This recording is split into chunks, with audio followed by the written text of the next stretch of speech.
Good day and welcome to the Q1FY22 Earnings Conference Call of Lumax Auto Technologies Limited. This conference call may contain forward-looking statements about the company which are based on the beliefs, opinions and expectations of the company as on date of this call. These statements are not the guarantees of future performance and involve risks and uncertainties that are difficult to predict. As a reminder, all participant lines will be in the listen-only mode, and there will be an opportunity for you to ask questions after the presentation concludes. Should you need assistance during the conference call, please signal an operator by pressing star then 0 on your touchtone phone. Please note that this conference is being recorded. I now hand the conference over to Mr. Anmol Jain, Managing Director. Thank you, and over to you, sir. Thank you. Good afternoon, ladies and gentlemen.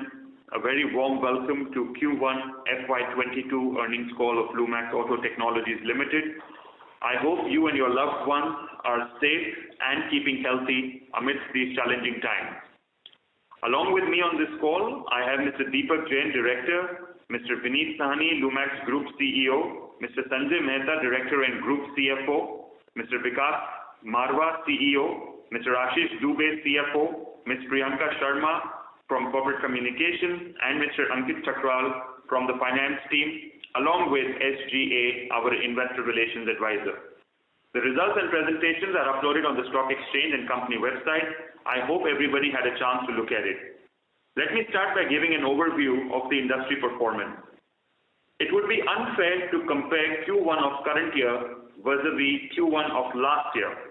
Q1 FY21 was into complete lockdown, while Q1 FY22 was under partial lockdown, slowing down the economic activity and movement due to regional lockdowns, which significantly restricted the business in the months of April and May. We started experiencing normal business activities only from June onwards. Hence, it is more relevant to compare Q1 FY22 with Q4 FY21. As per data published by SIAM, in the first quarter of FY21-22, the overall industry production was down by 36% from Q4 of FY21. All segments faced major downfall. Passenger vehicles were down by 24%, two-wheelers by 38%, three-wheelers by 22%, and commercial vehicles by 41% from Q4 of last financial year. However, the industry has shown signs of recovery from July onwards, despite the volatility of commodity prices and chip shortages. We are confident of recovering the lost ground in Q1 in the remaining 3 quarters, assuming there is no stalling of activities due to a possible third wave. Let me now take you through the performance of each business entity. The standalone entity caters to integrated plastic modules, aftermarket business, chassis, swing arm for two-wheelers, trailing arm for three-wheelers under the metallic business, and two-wheeler lighting. The standalone entity has contributed 77% of the total consolidated revenues. Lumax Auto Technologies, the 55% subsidiary, which manufactures manual, AMT and AT gear shifter systems and has a market leadership position, contributed 14% to the total consolidated revenues. Lumax Auto Technologies, the 50% subsidiary which manufactures air intake systems and urea tanks, commanding 100% share of business with Volkswagen and Tata Motors, contributed 7% to the consolidated revenue. Lumax Metallics Private Limited, a 100% subsidiary which manufactures seat frames, contributed 2% to the total consolidated revenues.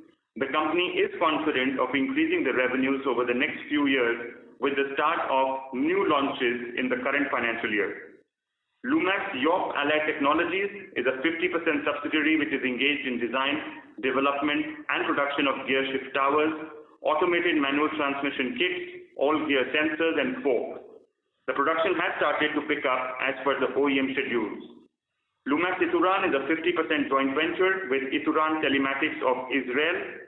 The revenue of this company is not considered in the consolidated revenue, being an associate of the parent company as per Ind AS.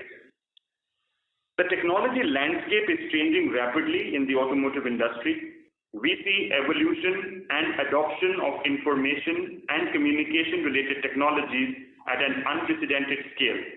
A shift is happening towards electric mobility, energy efficiency, lightweighting of vehicles, and alternate fuel usage. In line with these emerging trends, our future partners should be experts in their field of technology with a history of innovation and product leadership. Our teams and technological partners help us design innovative solutions to offer localized solutions to our customers in the Indian market. On that very front, I am very excited to announce our newly signed joint venture agreement with Alpine Company Limited, Japan on 2nd July 2021 for the manufacturing and sale of electric devices and components, including software related to the automotive industry.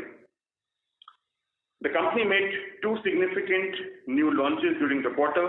In the passenger vehicle segment, the company provided ducts and air filter assembly for the Skoda Kushaq model under the Volkswagen Group, and in the two-wheeler category, made headlamps and tail lamps assembly along with other plastic parts for Bajaj's CT110X model. Your company was also recognized across different forums during the quarter.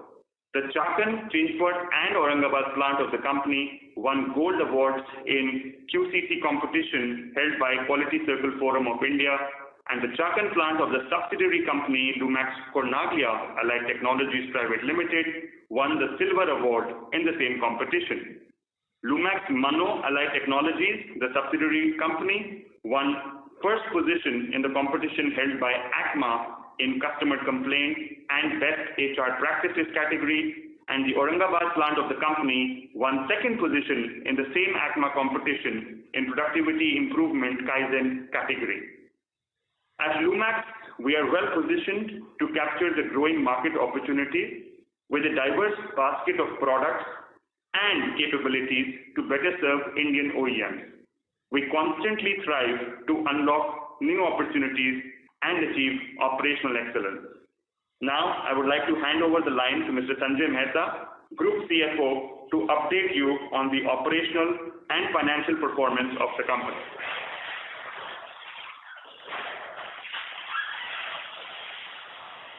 Good afternoon, everyone. I will update on operational and financial performance of the company for Q1FY22. Operational highlights: the integrated plastic modules contributed 26% to overall revenues, followed by chassis at 21%, gear shifters at 14%, lighting products at 13%, aftermarket at 13%, emission at 7%, and others at 6%. Two and three wheelers contributed 48% to the overall revenues, passenger car at 21%, aftermarket contributed 13%, and CVs at 9%. Revenue stood at rupees 260 crores as against 388 crores for Q4 FY21. The revenue for Q1 FY21 was at 71 crores. The company reported EBITDA of rupees 19 crores and profit after tax and minority interest of rupees 3.4 crores in Q1 FY22. We incurred capex of 2.4 crores during the quarter. Now we open the floor for call for questions. Thank you very much. We will now begin the question and answer session. Anyone who wishes to ask a question may press star and 1 on the touchtone telephone. If you wish to remove yourself from the question queue, you may press star and 2. Participants are requested to use handsets while asking a question. Anyone who would like to ask a question, please press star and 1 at this time. Ladies and gentlemen, we will wait for a moment while the question queue assembles.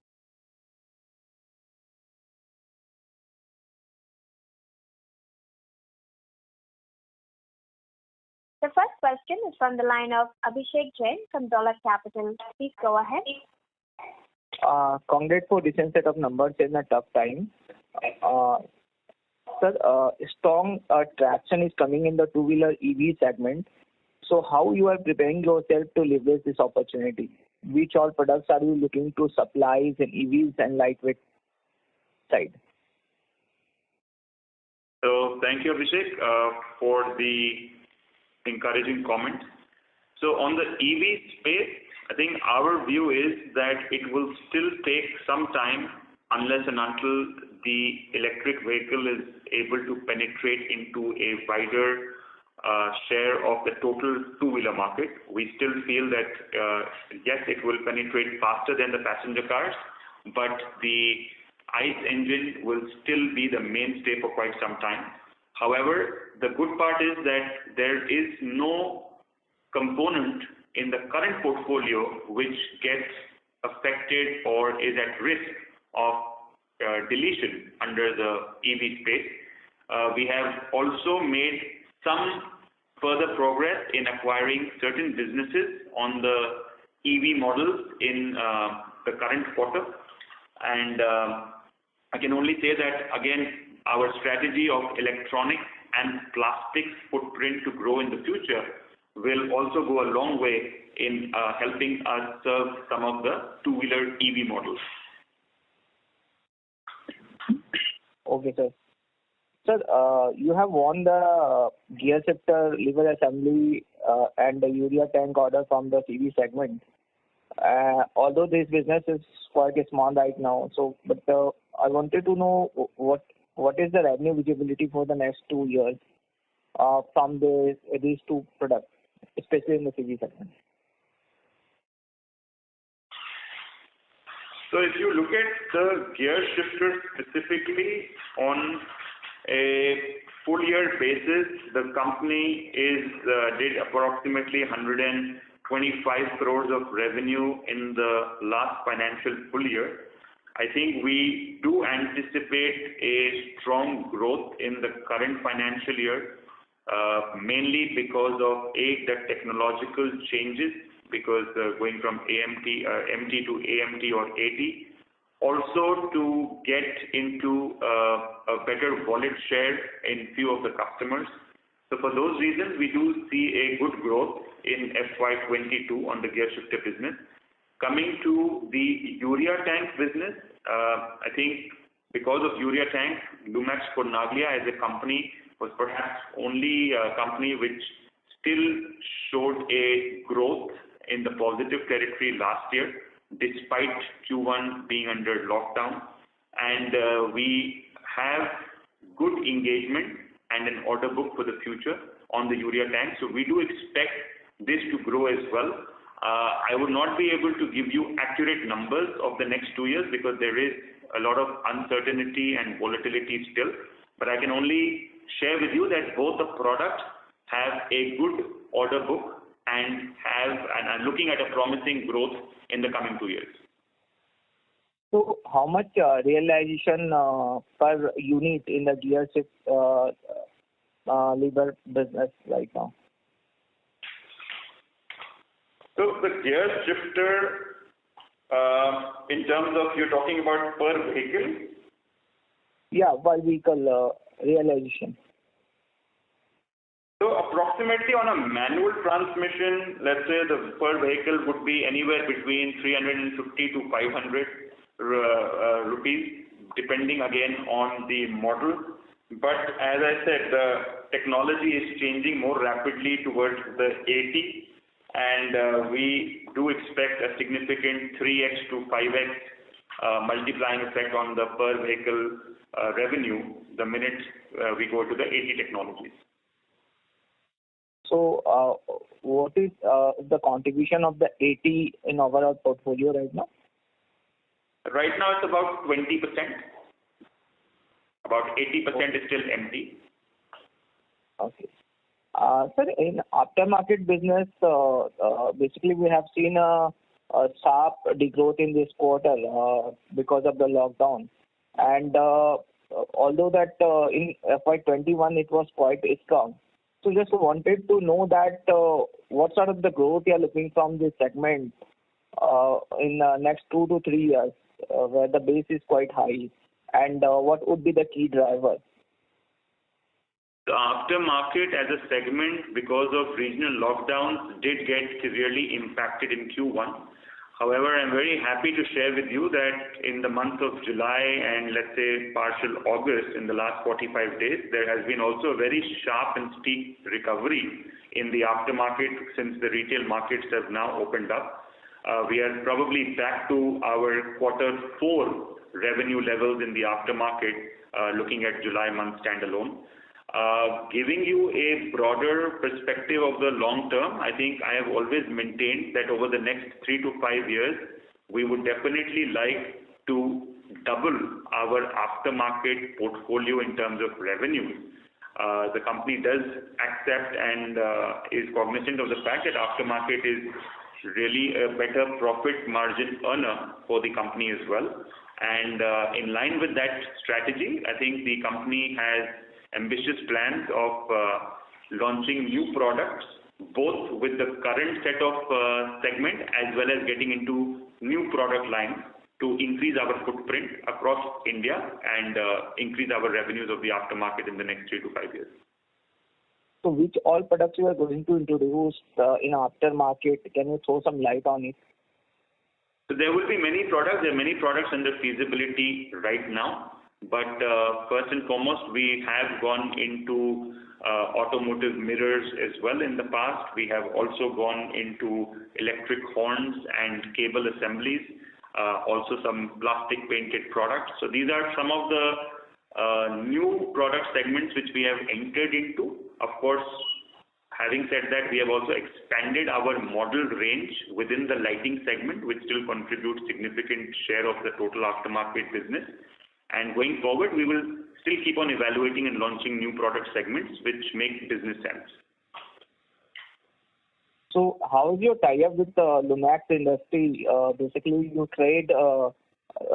take some products from the Lumax Industry and sell it to the aftermarket. So how is your tie-up with this Lumax Industry in terms of the margin and all? So Abhishek, this is Deepak Jain here. Let me just come in here. Basically, in terms of Lumax Industries and Lumax Auto Technologies, there are certain products which Lumax Industries would supply into Lumax Auto Technologies, both being listed entities. They basically come under arm's length and transfer pricing restrictions. So we are very cognizant of that fact.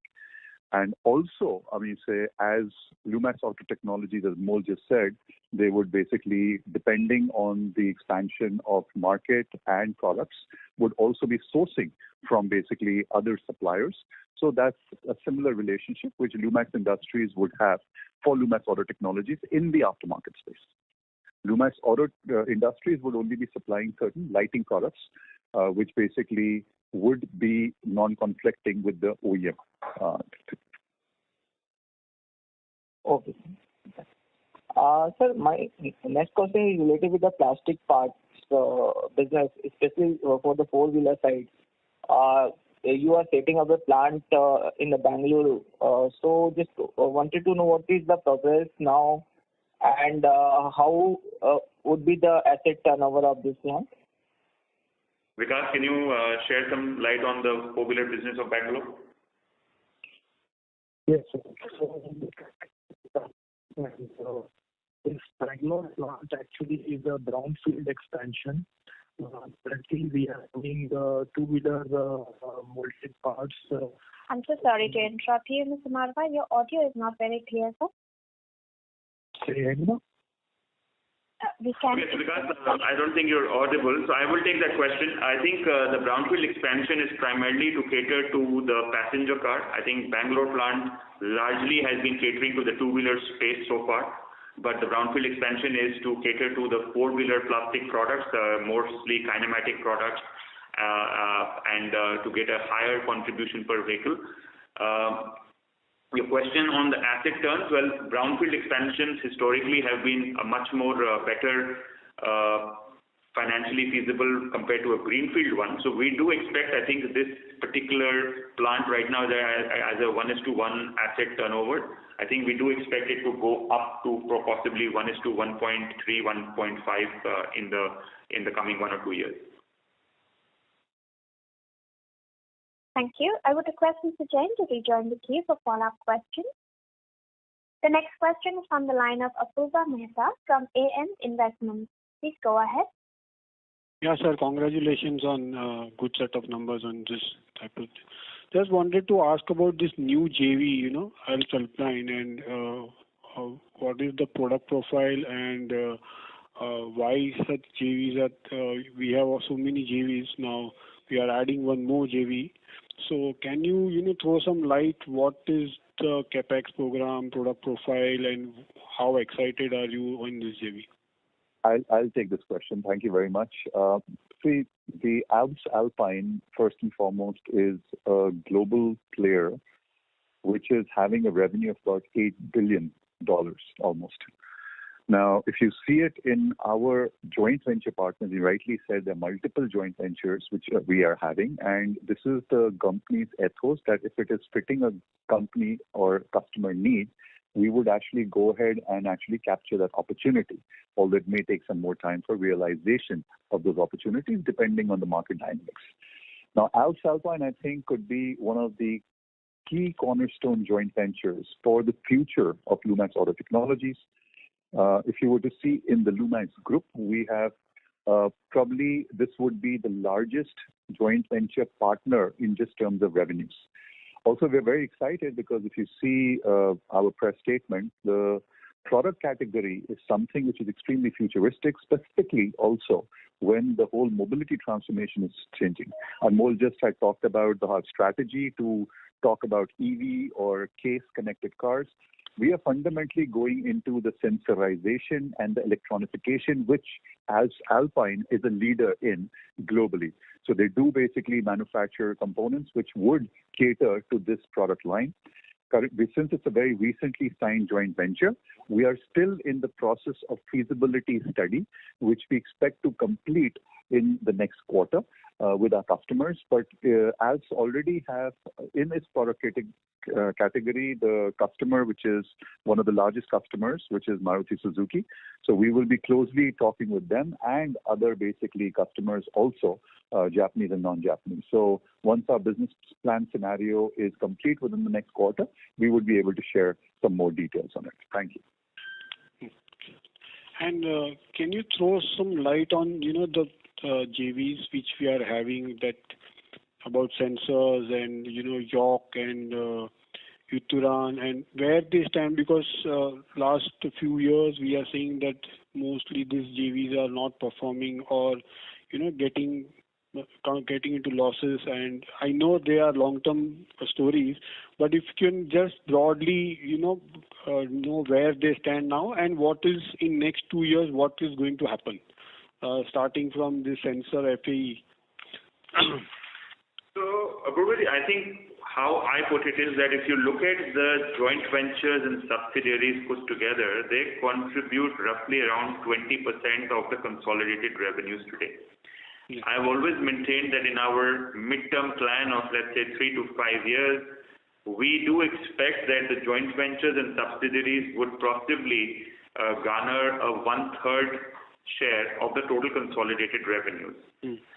Thereby, clearly, the joint ventures will grow at a faster rate compared to the standalone entity per se. And again, depending on the joint venture, for example, Lumax Mano is a mature joint venture. It already has attained a market leadership position. So in the future, we do anticipate growth coming from a technological shift, which we have already started seeing in the past couple of years. Lumax Cornaglia, I think only in the last year with the introduction of the urea tank, it has made significant progress in its contribution to the overall revenues. And we do expect to continue penetrating this space of the emission critical plastic molded product and driving growth for the group as well. So we do not anticipate, we anticipate Lumax Cornaglia to be on a high growth trajectory because of also the small base. Lumax Metallics and Lumax Spy, I think this subsidiary and joint venture are fairly recent, and I would say it would be right to say that we may not have achieved the full potential of these joint ventures, but we are still in deep discussions with our customers and we are still hopeful that both this subsidiary and the joint venture should start contributing to the overall growth of the company in the next 1 to 2 years. Apart from this, of course, as Deepak had mentioned, the new joint venture, we're right now still conducting feasibility, but this is in line with our strategic intent of getting better and a deeper footprint in the electronic space. And Alps Alpine being a global giant and already having a business relationship and revenues with Indian OEMs, both in four-wheeler and two-wheeler space, we do expect that this JV will be up and running from the first year itself rather than waiting for new orders to kick in. And I think the scalability of this JV will be a lot more faster than traditionally what we have seen at Lumax Technologies. Great. Sir, and on the Ituran front, then we had one LOI with some global OEM. So where it stands and what, when can it materialize and when can we see some kind of, revenues from that too? So the global, we have already achieved the LOI and it is right now in the development stage. We do anticipate in FY23 revenues to kick in, and it is a strong order. It's almost about close to 20 crores plus per annum business, which is a sizable one for this associate company. Okay. And the new order wins of 120 crore. Can you throw some light where these orders are and in which segment they are? So the new order about 120, largely almost close to, I would say 60% of it would be in the plastic space. Again, you have to understand the synergy between our long-term plan and our quarterly order book. So as I said, electronic and plastics continue to be the main foray for the company. So almost 60% of the new order book rests in plastics.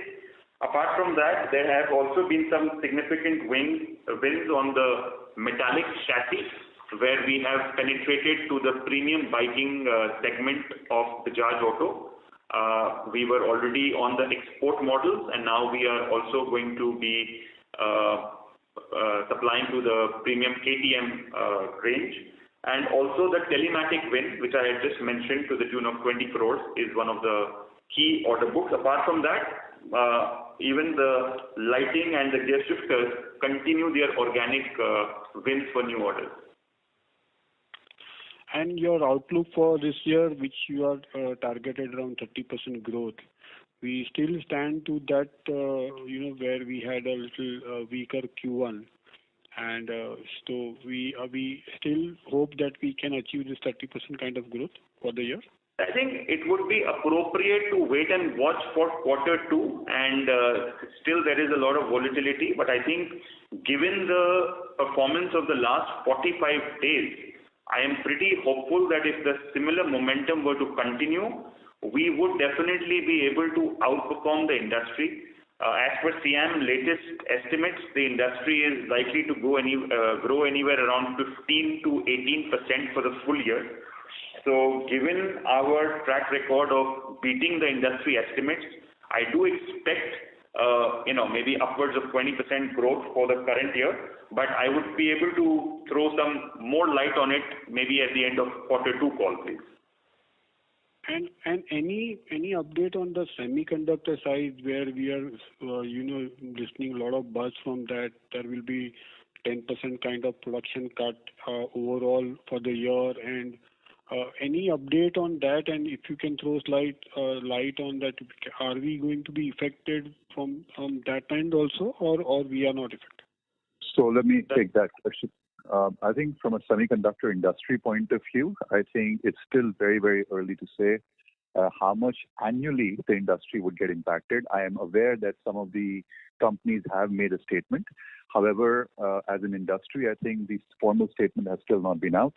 The semiconductors remain a challenge. I think our company is fundamentally not having so much dependence on either imports or also exports, and hence I think it's pretty much localized solutions which we're using. Of course, the risk does remain if basically the OEM schedules do change, and we are closely in touch and monitoring very closely all our major OEMs, what basically fluctuations will come in. Also, you have to understand that in the two-wheeler space, the impact of semiconductor shortage is relatively lesser than compared in the past car. As well as in past cars, there are certain OEMs who are more impacted than others. So we don't see any adverse impact on the company's performance due to semiconductors. And also, Deepak sir, can you throw some light on the EV front also? What is your view and how this, all the, where the two-wheelers are going and where you see India to move on the EV side? Well, my view is, when Mol just said that, I mean, say the EV, of course, the two-wheeler would be an early adopter, given also the fact that there are strong policy governance, both at central and state levels to bring in EV mobility.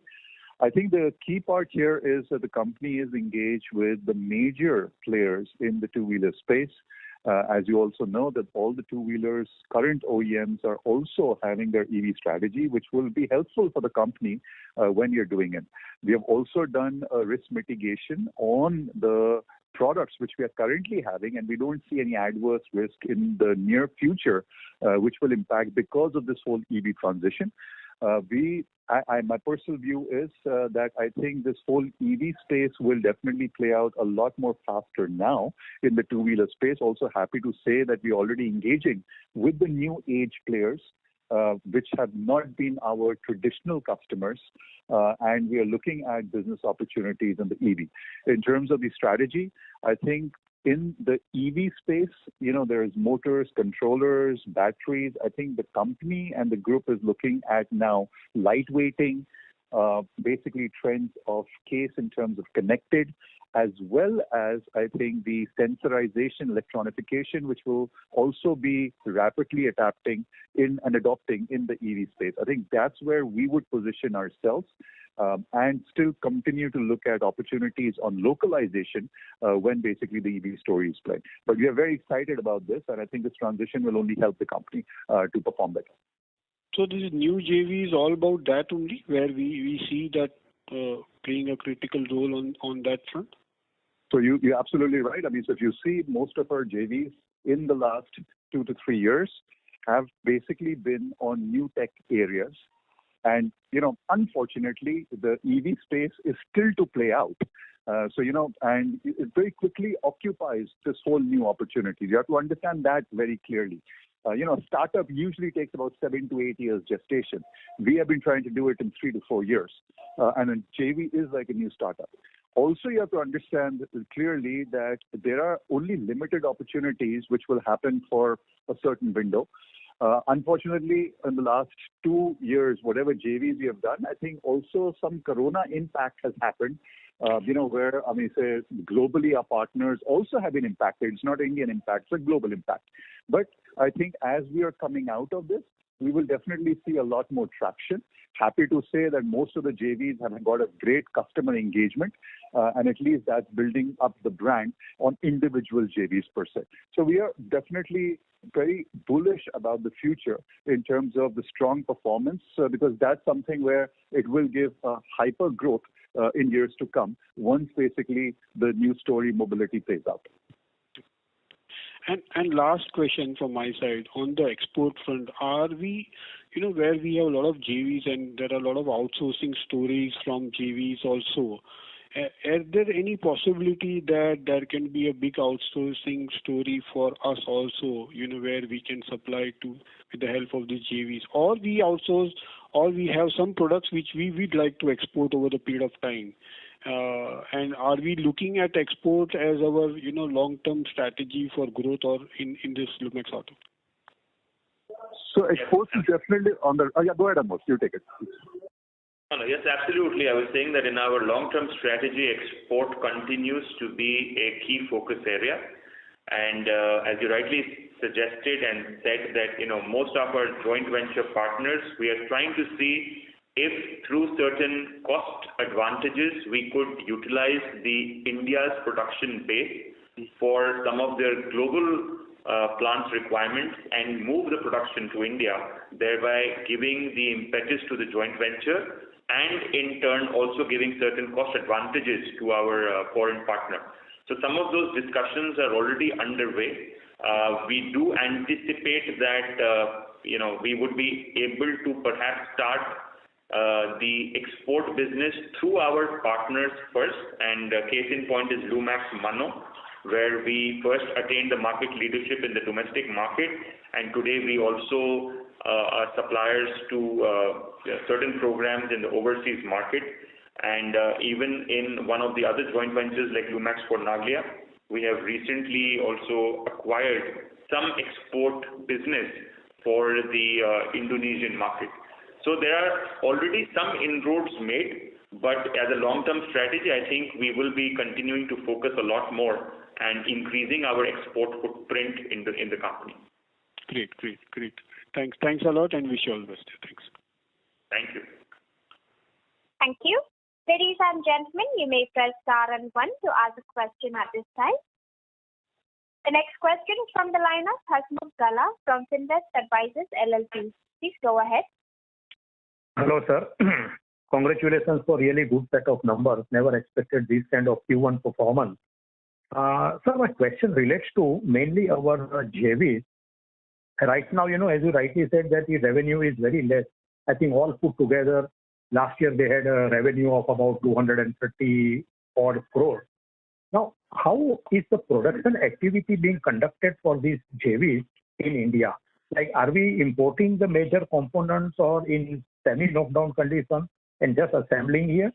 Or are we into full-fledged manufacturing of the end product also? That is my first question. So, Hasmukh, thank you very much for your encouraging comments on the result. So, I think on the joint venture, right now, you're right, we did almost about a 250 crore revenue last year. Yeah. Majority of the revenue is highly localized. So we do not have a very high dependability on import content across our joint ventures. Most of them are locally, not just assembled, but they, in a sense, fully manufactured locally. Lumax Mano, for example, is a full service supplier where there is a very high penetration even on the R&D and the design segment. So we are literally a full service provider of gear shifter systems to our OEMs. I think largely because these joint ventures have taken a long time in achieving a certain threshold of revenue. That's the reason why you still see that overall company as a whole, we're still at about 20%.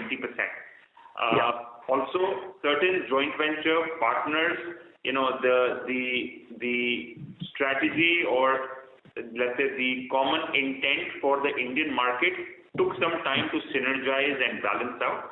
But I think in the last couple of years, we have had a realization that going forward, we would like to partner with technology partners who are again already achieving a certain leadership position and have a strong focus on the innovation and technology, because that's where we feel is the USP. And hence going forward, our, let's say, joint venture strategy has to that extent perhaps stands slightly corrected and modified in terms of the partner selection and in terms of the area where we would like to focus upon, considering electronics and plastics. So I do feel that going forward, you will see a lot more progress on our joint ventures contribution to the overall revenue. And as I said before, our endeavor is from the current 20% mark to take it to at least 1/3. 1/3, okay. Right.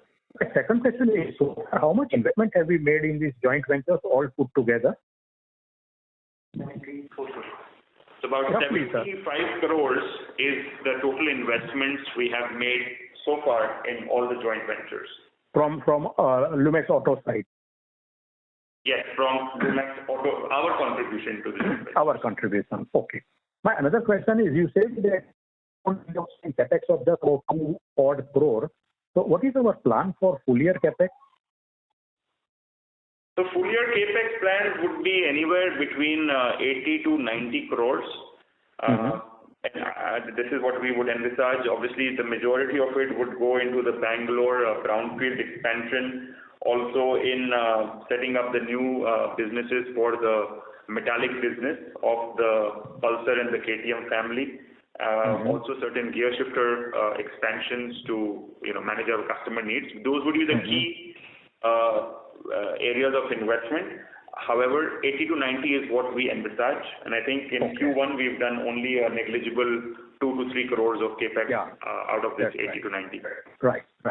Now, sir, if you are able to say grow top line in this FY22, subject to all the limitations which you discussed, of say anywhere between 20 to 25, 30%, what kind of EBITDA margin you will be looking at? So I think historically, if you see, even in the last financial year where we had peaked out on revenues in terms of our capacities, I think we have already started achieving close to 12% EBITDA mark. I think in Q4 we had achieved a 12% EBITDA mark, and our endeavor would be to first kind of bounce back to those levels. Obviously, going forward, as I've always maintained, our long-term strategy would be to enter the teen EBITDA. But first and foremost, I think if we were to get back on our feet and get back to full capacity utilization, we should be able to come back to the 11-12% EBITDA mark. Okay. And sir, our effective tax rate is still very high. So we have still not gone for the new rates. Sorry, I could not get that question. Yeah, our effective tax rate is very high at about 37% in first quarter. And FY21 full year it was 28%. So have we not gone for the new rates so far? We have gone for new rate because of the deferred tax. It is like that. So the full year we are expecting the tax rate would be around 28-29% for FY22. But we have not gone for the new rates. Yeah. Okay, fine. Thank you very much. Wish you all the best. Thank you.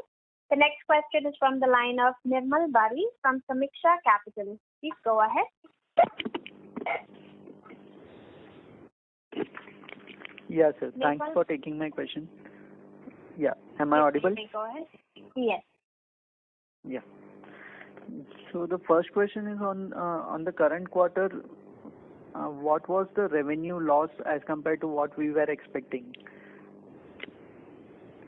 So the first quarter revenue loss would be close to about 25 working days, which in result translates to about a 75 to 80 crores loss of revenue.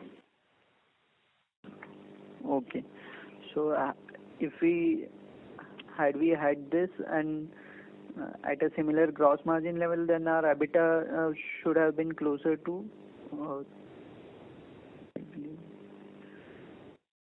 should have been higher by about 75 to 80 crores on that 30%. Well, if you look at our Q4 performance, was 388 crores, but Q4 is historically a key quarter because there's a lot of pent-up demand. So, I would say that yes, if things were to go right and no COVID effect, then we should have looked at maybe a 330-340 crore revenue mark for Q1. Okay, fine. The second part is on the gross margin. So, what we have seen for the OEMs as well as the a lot of companies is there's a lot of pricing pressure that has come in, which has impacted gross margins for all these companies. So in your case, the gross margins have remained intact. In fact, sequentially there's been an improvement. So why is that? As in, are we seeing cost pressures and are we able to pass on the entire cost pressure? First is that, and second is going forward also would we be able to maintain similar margins in the next few quarters? So yes, first and foremost, I think our gross margins, if you see historically over the last 3, 4, 5 quarters, they have always maintained around the 32 to 33% mark. We do see certain escalations on the raw material side, but our largest customer is Bajaj Auto, contributing almost 1/3 of the consolidated revenues. and we do have very clear understandings with most OEMs on a back-to-back raw material settlement in terms of the prices. There may be a lag of 1 quarter based on the actual realizations, but most of our OEMs do compensate on the raw material escalation. So we don't see any concerns on the gross margins going forward. Okay. And how are the cost prices panning out in terms of in the current quarter?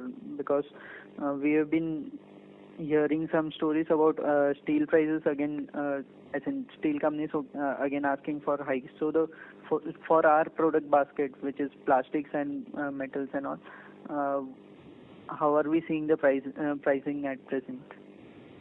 There have been some price movements on the upward side, as I mentioned, both on the plastic side as well as on the metallic side. But most of the OEMs, as I mentioned, do understand the price escalations. In some cases, they settle these prices themselves, and in most cases, they do compensate us for all these escalations. So again, I'm not so worried about the raw material escalations because that is a back-to-back arrangement with most OEMs. However, of course, with the loss of the revenue, there has been a loss on margins because of certain fixed costs, and going forward, we do expect to correct that as well, so that we become a little more agile and flexible in our cost structures, in our internal cost structures, making the company a little more healthy and robust going forward. Okay. And my third question is I heard that you said SIAM is targeting about 15 to 18% growth, and so we are expecting around 20% kind of growth. Is that correct? So I did not say we are expecting 20% specifically. I said we are usually fared better than the industry. SIAM did last revise it to 15 to 18%. I will let Deepak maybe validate that. But if we see the current momentum of the last 45 days to continue without any so-called third wave, which we keep hearing about, we do expect that we should be doing a decent growth of beyond 20% is what I mentioned. Okay. Yeah, just to come in, I think see, it's very difficult to actually predict an industry growth. SIAM would keep on revising it based on quarter performance as such, but clearly we are seeing a good, I would say, demand post the lockdown. It's the third time it's happened. So I think that's what gives industry the confidence that once the lockdown is uplifted, there is a short-term spurt on the pent-up demand, and still the demand remains healthy. Now, within their segments, there would be different performances. But given the company's business plan, as Anmol has just mentioned, we definitely would do better than what the industry performance would be, given multiple dimensions of Lumax Auto Technologies. Yeah, that was just to confirm, because a 20% growth rate would mean only 3% year-on-year growth for the next 3 quarters, since Q1 last year was a complete washout. So anyway, and my last question was on Alps Alpine. I'd asked this earlier in a meeting as well, but have we decided on the product portfolio over there, or what kind of capex we would be incurring on that side, or those are plans work in progress at present? Those are work in progress. I'll take that question.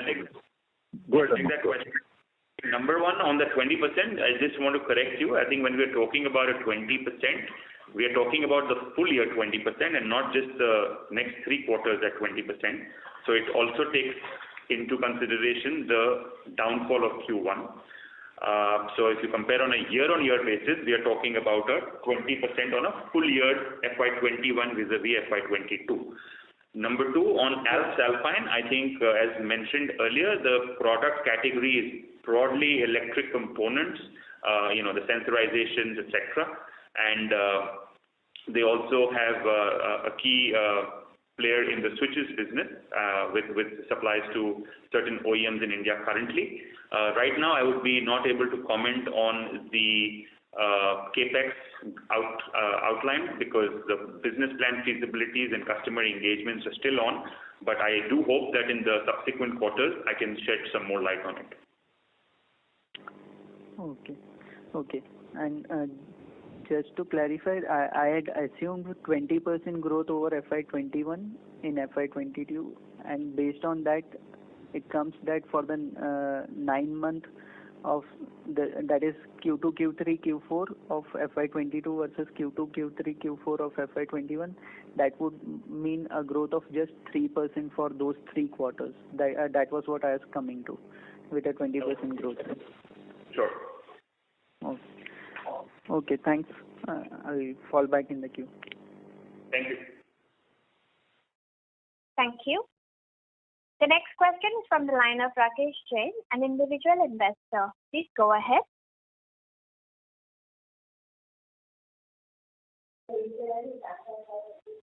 Rakesh Jain, your line is unmuted. Please go ahead with your question.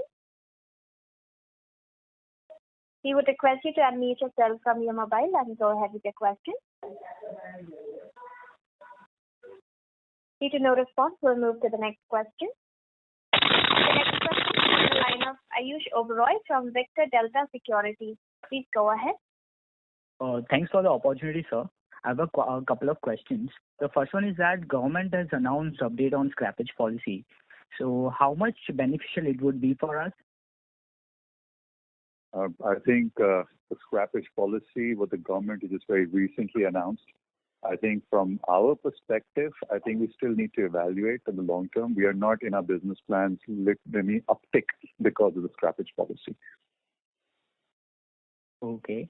So the second one, what was our overall capacity utilization during Q1 in standalone operations and at JV level?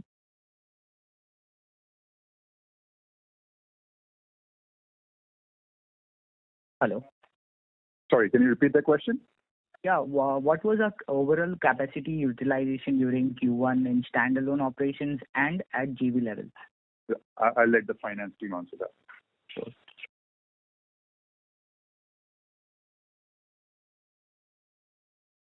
Ladies and gentlemen, we lost the line for the management on the line. I will just request you to please continue to hold while we call them back.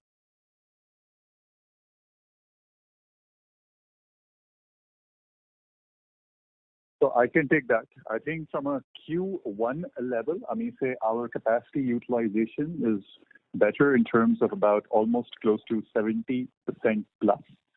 This is for our existing product portfolio. On our JVs, we are still, apart from Lumax Manno, which is a mature JV, and Lumax Cornaglia, we are also running at about 70%. However, if you look at in terms of the new JVs formulated, that is very distinct. That's almost about 20% or so. Okay.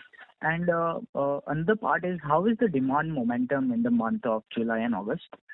Very well. For us, July and August have been very significant, steep improvement, actually pleasantly so. And it kind of reflects on what basically Q4, probably a month-on-month performance, if I see. So I think July, August looks good, for which I think we are pretty much on the ramp-up mode now. Good. And the last question, the battle against the increased cost of commodity, do we have any plans to control other operating costs to improve margins for current fiscal year? I think there was also a similar question prior to this. Commodity price increases would be a continued trend, even in the future, or at least foreseeable future, given the supply-demand disruptions. I think the company, based on the contracts with the customers, are pretty much in confidence that we would be able to actually pass on and at least kind of protect ourselves on a very steep commodity price increases. Also, the company is looking at and it's been consistently doing cost reduction programs internally and improve our efficiencies, which also gives that we've been able to intact our gross margin. This will be a continuous trend over years. Okay, so that was very helpful. Thank you for the opportunity. Thank you. Thank you. As there are no further questions from the participants, I now hand the conference over to the management for closing comments. Well, I would like to thank you all for joining into the call. I hope that we were able to answer all your questions. For any further queries, you may please get in touch with us or SGA. We will be happy to address all your queries. Thank you and stay safe and stay healthy.